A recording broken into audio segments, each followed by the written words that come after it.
terima darimu.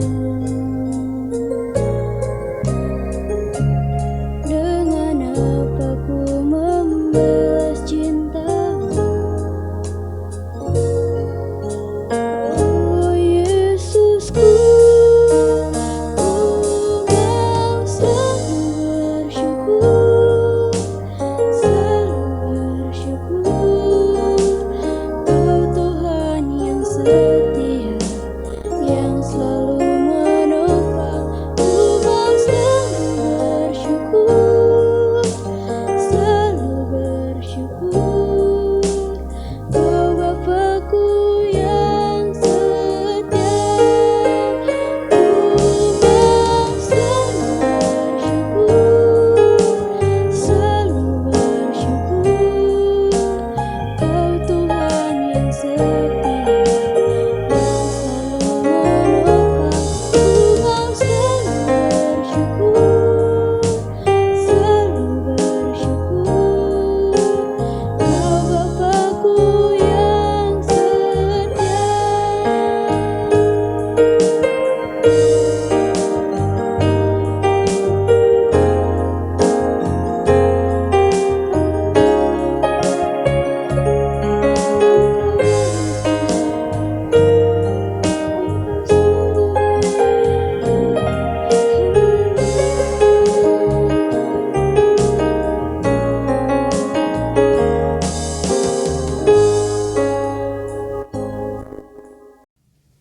Baik sidang Tuhan yang terkasih, mari kita sebelum mendengar renungan firman kita berdoa.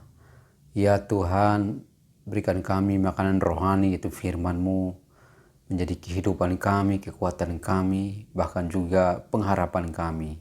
Roh Kudus urapi kami semua, dalam nama Tuhan Yesus kami berdoa. Amin.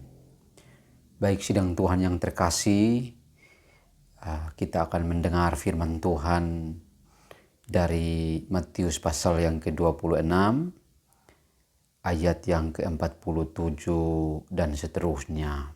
Saya akan bacakan. Waktu Yesus masih berbicara, datanglah Yudas, salah seorang dari ke-12 murid itu, dan bersama-sama dia serombongan besar orang yang membawa pedang dan pentung, disuruh oleh imam-imam kepala dan tua-tua bangsa Yahudi.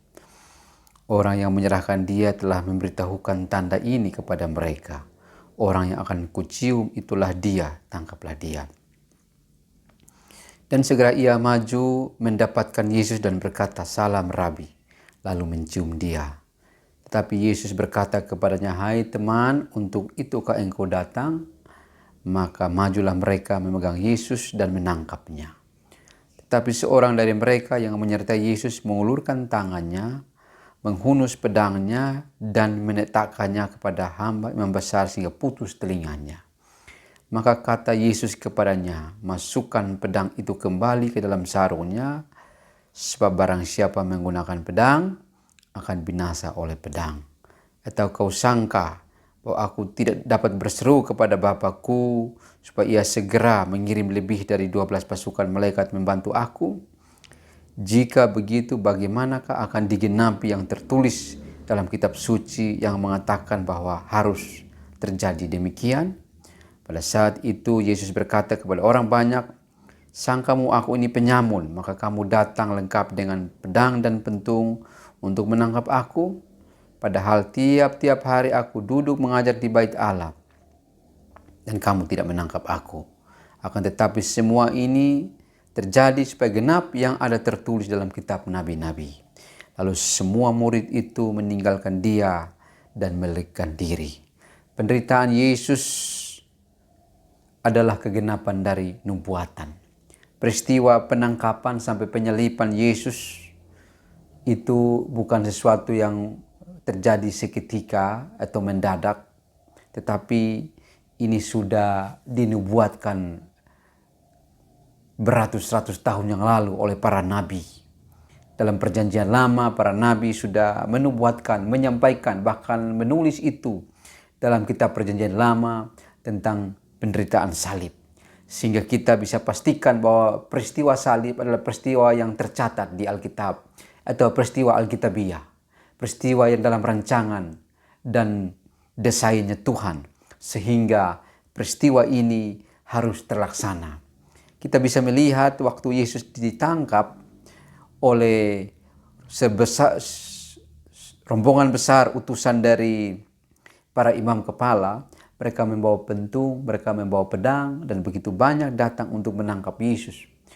Waktu Yesus ditangkap, murid-murid pada kaget karena Yesus yang mereka sangat hormati, sangat hargai, dan mereka indahkan, tiba-tiba diperlakukan seperti penyamun. Ditangkap seperti penyamun. Dan itu membuat para murid ada yang marah, sehingga Simon Petrus karena marahnya dia harus membela Tuhan dengan dia mengambil pedangnya dan memotong telinga dari hamba imam besar sehingga telinga itu putus. Dan waktu itu Tuhan berkata kepada Simon Petrus bahwa engkau harus sarungkan pedangmu. Tuhan melarang untuk dia melakukan demikian, dan Tuhan berkata, masukkan pedang itu kembali ke sarungnya. Sebarang siapa menggunakan pedang akan binasa oleh pedang. Bahkan dia mengingat Petrus bahwa, apakah engkau sangka bahwa aku tidak dapat berseru kepada Bapakku supaya ia segera mengirim lebih dari 12 pasukan malaikat membantu aku? Sebenarnya kalau Tuhan ingin menolak salib, dia menjelaskan bahwa dia bisa meminta untuk Bapaknya segera mengirim lebih dari 12 pasukan malaikat untuk membantu Yesus. Tetapi Tuhan Yesus tidak melakukan itu. Karena Tuhan Yesus mengerti dalam ayat yang ke-54, kalau Tuhan bertindak, mengizinkan Petrus untuk bertindak, supaya Yesus terbebas dari penangkapan. Bahkan kalau Yesus meminta supaya Bapa mengirim malaikatnya untuk datang melepaskan Yesus dari penangkapan, maka tidak akan tergenapi apa yang tertulis dalam kitab suci tentang penderitaan salib yang harus dialami oleh Mesias atau juru selamat Yesus ini. Dalam ayat yang ke-54, jika begitu bagaimanakah akan digenapi yang tertulis dalam kitab suci yang mengatakan bahwa harus terjadi demikian? Jadi kitab suci sudah mencatat bahwa Mesias harus mengalami penderitaan salib. Sehingga karena Tuhan Yesus mengerti tujuan kedatangannya sebagai Mesias dan juru selamat yang datang untuk menolong dan menyelamatkan umat manusia, karena itu dia tidak melakukan seperti tindakan Petrus. Dia menolak Petrus bertindak demikian untuk menghalangi supaya dia jangan mengalami penderitaan salib. Bahkan dia pun tidak meminta pertolongan Bapa supaya Bapa mengirim malaikat untuk bisa melepaskan dia dari penangkapan dan juga selanjutnya penderitaan salib. Yesus mengerti tujuan kedatangannya. Bahkan dalam ayat yang ke-56 dia cukup menandaskan di sana, akan tetapi semua ini terjadi supaya genap yang Alkitab nabi-nabi. Jadi dalam semua kitab nabi-nabi itu sudah ditulis tentang penderitaan salib. Sehingga penderitaan salib itu sudah didesain, sudah diizinkan Tuhan, digambarkan dengan jelas dalam Alkitab. Dan ini bukan peristiwa dadakan. Ini bukan peristiwa seketika atau instan. Melainkan ini adalah peristiwa dalam rencana atau rancangan Tuhan yang sebenarnya. Tuhan tahu untuk menyelamatkan manusia, dia harus mengutus putranya atau firman Allah yang menjadi manusia untuk menjadi juru selamat, supaya dia menderita mati di salib, menanggung dosa umat manusia, supaya umat manusia itu boleh diselamatkan. Bahkan kalau kita lihat salah satu saja dari para nabi, itu kitab Yesaya, dalam Yesaya 53 ayat yang ke-4 sampai ayat yang ke-10, di situ dikatakan bahwa sesungguhnya Yesus, penyakit kita lah yang ditanggungnya. Jadi penderitaan Yesus di salib itu sudah digambarkan ribuan tahun yang lalu, bahwa Mesias yang menderita itu mengalami semuanya itu karena penyakit kita lah yang ditanggungnya. Bahkan kesengsaraan kita yang dipikulnya. Ia ditikam oleh pemberontakan kita, dan ia diremukkan oleh karena kejahatan kita. Nah, ini dijelaskan dengan sangat-sangat rinci dan jelas dalam Yesaya pasal 53 ayat 4 sampai ayat yang ke-7 dan juga ayat 10. Jadi peristiwa salib sudah digambarkan dengan jelas dalam perjanjian lama, sehingga ini bukan hal baru bagi Yesus. Yesus sudah ngerti itu, dan dia tahu bahwa dia harus menjalani semuanya itu. Sehingga waktu dia mengalami penangkapan, walaupun diperlakukan seperti penyamun, Tapi dia tidak melarikan diri, dia tidak mengelak, dia tidak menolak, bahkan dia merelakan, mengizinkan untuk semua dapat berlangsung. Karena dia mengerti bahwa dia datang untuk menggenapi firman yang disampaikan kepada para nabi dan yang tertulis dalam perjanjian lama. Nah karena itu, untuk menggenapi semuanya itu, Yesus tidak adakan perlawanan waktu dia ditangkap. Bahkan waktu dia dibawa kepada istana Imam Besar Hanas dan Kayafas, waktu dia diadili di sana, dia dituduhkan dengan tuduhan-tuduhan palsu, bahkan dia divonis untuk dihukum mati. Kita bisa membayangkan apabila seseorang tidak bersalah, lantas dia dituduhkan dengan tuduhan-tuduhan palsu. Dia dipaksa untuk mengakui apa yang dia tidak melakukan, supaya mereka mendesain untuk dia bisa dihukum mati. Pasti orang demikian, dia akan adakan perlawanan. Dia akan menyangkal, menolak semua tuduhan itu. Tapi kita lihat, ternyata Yesus tidak mengadakan satu perlawanan pun. Bahkan dikatakan bahwa dia berdiam diri. Dia tidak menjawab dengan sepatah kata pun. Walaupun sudah ada saksi-saksi palsu yang menuduh dengan tuduhan-tuduhan yang palsu. Supaya Yesus bisa dijerat. Bahkan Yesus bisa divonis dengan hukuman mati. Tapi Yesus pun diam. Sampai mereka heran. Akhirnya imam kepala sendiri datang bertanya kepada dia, bahwa apakah benar engkau itu Mesias? Lantas Yesus menjawabinya. Waktu Yesus menjawab benar bahwa ia Mesias, anak Allah yang hidup itu, saat itu juga maka imam besar berkata bahwa kita tidak perlu lagi mencari saksi-saksi. Kita sendiri sudah mendengar dari mulutnya bahwa ia mengaku bahwa ia adalah anak Allah yang maha tinggi itu. Dan mereka menganggap bahwa pengakuan Yesus itu adalah penghinaan kepada Allah. Dan saat itulah maka dalam pengadilan agama mereka memutuskan, mereka memvonis bahwa Yesus bersalah. Dan saat itu Yesus mulai dihukum dengan wajahnya diludahi untuk menghina, sangat menghina dia. Bahkan wajahnya ditinju berulang-ulang dengan banyak kali. Kemudian juga dia dipermainkan dengan wajahnya ditutupi, lantas dia ditinju, kemudian mereka membuka dan mereka minta, kalau memang engkau Mesias maha tahu, engkau bisa menyebut siapa-siapa, menunjuk orang-orang mana yang tadi memukuli engkau. Dan Alkitab berkata sangat banyak orang yang saat itu ada, semuanya mereka dengan sesukanya mereka memukul Yesus. Yesus sangat menderita atas penghakiman yang demikian. Dan juga sebenarnya waktu itu kalau memang menurut imam besar dalam ukuran hukum agama, menurut Taurat kalau memang Yesus bersalah, maka Alkitab memberikan kewenangan kepada mereka untuk memberikan hukuman mati kepada Yesus dengan merajam Yesus. Tapi mereka tidak melakukan itu karena mereka tahu bahwa memang tuduhan kepada Yesus yang dilakukan oleh mereka itu tidak berdasar dan tidak benar. Sehingga dalam suara hati kecil mereka, dalam pengetahuan tentang Alkitab mereka, kalau mereka langsung memvonis dan mereka langsung melakukan eksekusi kepada Yesus, maka mereka juga rasa bersalah. Karena itu mereka tidak berani melakukan eksekusi untuk memberikan hukuman mati kepada Yesus berdasarkan hukum Taurat. Dan akhirnya mereka mengikat Yesus, membawa dia ke Pilatus sebagai gubernur yang juga adalah hakim pada waktu itu, sebagai penguasa Romawi yang menguasai Yerusalem dan sekitarnya. Akhirnya diperhadapkan.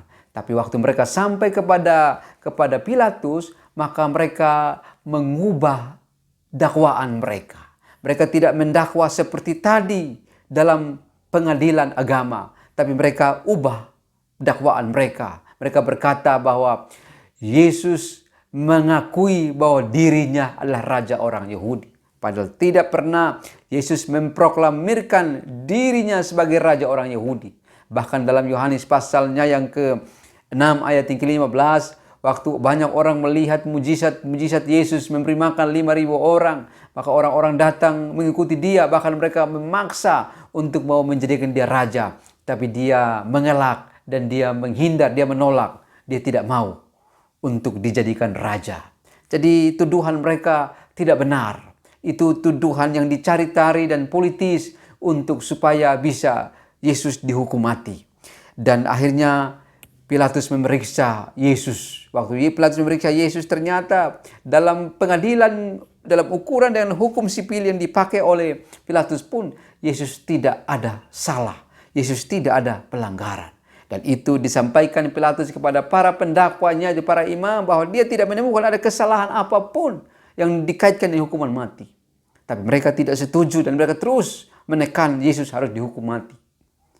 Bahkan dalam pemeriksaan-pemeriksaan selanjutnya, Alkitab berkata bahwa Yesus waktu ditanya oleh Pilatus untuk berikan kesempatan membela diri, Yesus berdiam diri dan tidak ada sepatah kata pun yang dikeluarkan Yesus untuk melakukan pembelaan. Dia diam sampai Pilatus heran, kenapa demikian? Sebab Yesus rela untuk menggenapi penyalipan, karena memang penyalipan itu sudah tertulis dalam perjanjian lama. Dan Pilatus merasa tidak puas waktu dia mengetahui dan mendengar bahwa Yesus adalah orang Galilea, maka dia mengirim Yesus ke Herodes. Waktu Yesus tiba ke Herodes, Herodes pun memeriksa Yesus dengan hukum kerajaan, tapi juga dia tidak menemukan kesalahan Yesus, sehingga Yesus tidak dieksekusi, tapi dia kirim kembali kepada Pilatus. Pilatus lakukan pemeriksaan selanjutnya lagi, tapi tidak ada salah. Sampai Pilatus berkata kepada pendakwanya bahwa Yesus tidak ada salah. Yesus tidak melakukan satu pelanggaran apapun. Jadi dia akan menyesah dan akan melepaskan Yesus. Tapi para pendakwanya, para imam, para tua-tua Yahudi, mereka tidak setuju. Mereka memberontak. Bahkan mereka melakukan satu demonstrasi waktu itu yang menekan supaya Yesus harus dihukum mati. Tapi Pilatus berkata bahwa dia tidak ada kesalahan apapun dalam ukuran-ukuran hukum yang dipakai oleh Pilatus, sehingga dia harus dilepaskan. Tetapi orang Yahudi dan juga para tua-tua Israel atau imam tidak setuju dengan itu.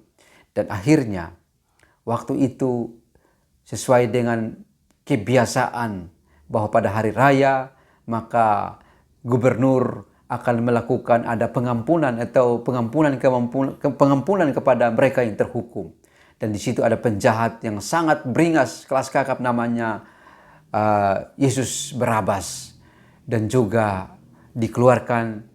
Kemudian Pilatus berkata, siapa yang kamu kehendaki yang harus kubebaskan? Apakah Yesus Barabas atau Yesus disebut Kristus? Atas hasutan imam-imam, maka orang banyak berteriak, bebaskan Barabas. Orang banyak lebih mencintai penjahat. Semua yang jahat, semua yang gelap, itu yang dicintai oleh mereka. Terus Pilatus berkata, bagaimana dengan Yesus yang disebut Kristus? Apakah aku harus melakukan kepada dia? Dikatakan dia harus diselibkan. Tapi Pilatus berkata, kesalahan apa yang dilakukannya sesuai dengan hukuman mati?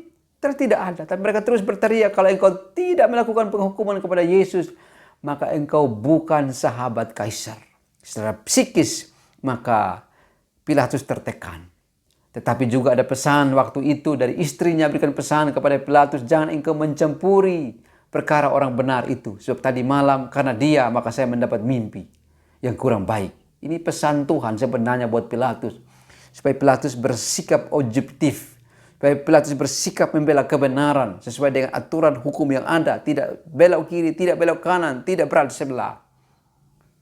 Tetapi waktu dia ditekan, maka dia tidak sanggup melakukan sikap yang demikian. Dia minta mengambil air di baskom dan dia mencuci tangan sebagai tanda bahwa kalau Yesus dihukum mati, maka darah Yesus tidak ditanggung oleh dia, tapi ditanggung oleh mereka. Dan orang Yahudi berkata bahwa biar darahnya tanggung oleh kami, oleh anak kami, oleh cucu kami. Ya, Pilatus melakukan itu, dia mencuci tangan. Tetapi anehnya, dia sendiri yang memerintahkan Yesus dihukum. Sebenarnya kalau dia bersikap benar bahwa setelah diperiksa 2 kali secara hukum orang Romawi, maka Yesus tidak ada salah. Sehingga Yesus tidak boleh dihukum, tapi dibebaskan. Tapi kalau mereka paksakan, Pilatus harus menyerahkan kembali Yesus kepada mereka. Sehingga mereka boleh mengadili Yesus dengan hukum Taurat mereka. Dan mereka silahkan, kalau memang salah, Yesus boleh dihukum mati dengan hukum Taurat. Tapi Pilatus tidak melakukan itu. Dia mencuci tangan, tapi dia sendiri memerintahkan dengan Yesus harus dihukum mati dengan standar hukum Romawi pada waktu itu. Jadi di lain pihak dia mencuci tangan, tapi di lain pihak dia menghukum Yesus. Dia memerintahkan Yesus disesah. Dia memerintahkan Yesus dihukum oleh para serdadunya sendiri. Dianiaya, dihina, diolok, disiksa. Bahkan dipikulkan salib, bahkan dibawa sampai ke Bukit Golgota, dan di sana Yesus disalibkan oleh serdadu-serdadunya Pilatus. Bahkan bukan hanya itu saja, melainkan ada tulisan penghinaan, tulisan yang dituduhkan kepada Yesus bahwa dia ini raja orang Yahudi. Padahal tidak pernah Yesus melakukan itu. Bahkan para imam waktu Yesus disalibkan pun mereka tidak diam, mereka masih mengolok-olok dia. Bahkan orang banyak yang melewati jalan itu juga bukan mengasihani Yesus, tapi mereka menghina, mengolok. Bahkan para penjahat di sampingnya juga ikut mengolok Yesus. Itulah penderitaan Yesus. Kenapa Yesus diam sehingga dia harus mengalami demikian? Karena dia harus menggenapi semua yang harus tertulis. Kenapa harus menggenapi? Sebab tidak ada juru selamat lain yang olehnya kita bisa diselamatkan. Yang memenuhi standar untuk menjadi juru selamat yang bisa menembus manusia dari dosanya. Hanya Yesus Kristus, manusia Allah yang sangat benar, yang tidak ada dosa. Dan dialah yang ditetapkan menjadi anak domba Allah yang memangku dosa umat manusia. Sehingga dia memikul salib walaupun mengalami penderitaan yang hebat.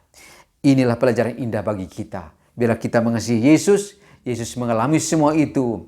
Karena begitu besar kasih Allah akan dunia ini, sehingga ia telah mengaruniakan Anaknya yang tunggal, supaya pada setiap orang yang percaya kepadanya tidak binasa, melainkan beroleh hidup yang kekal. Amin. Shalom, mari kita berdoa. Kami bersyukur kepada Tuhan Yesus Kristus yang begitu berkorban, rela, walaupun penderitaan salib sangat berat, tapi Engkau mau menanggungnya demi kami. Sebab tidak ada juru selamat lain, hanya Engkau satu-satunya juru selamat, anak domba Allah yang mengampuni dosa kami. Kami bersyukur Engkau mengasihi kami. Bukti cinta-Mu bukan hanya teori, tapi Engkau sudah berkorban segalanya untuk kami, demi keselamatan kami. Terima kasih ya Tuhan Yesus. Terima kasih. Kami menyerahkan diri kami kepadamu, kami setia kepadamu. Ini doa kami. Haleluya, haleluya. Amin. Shalom.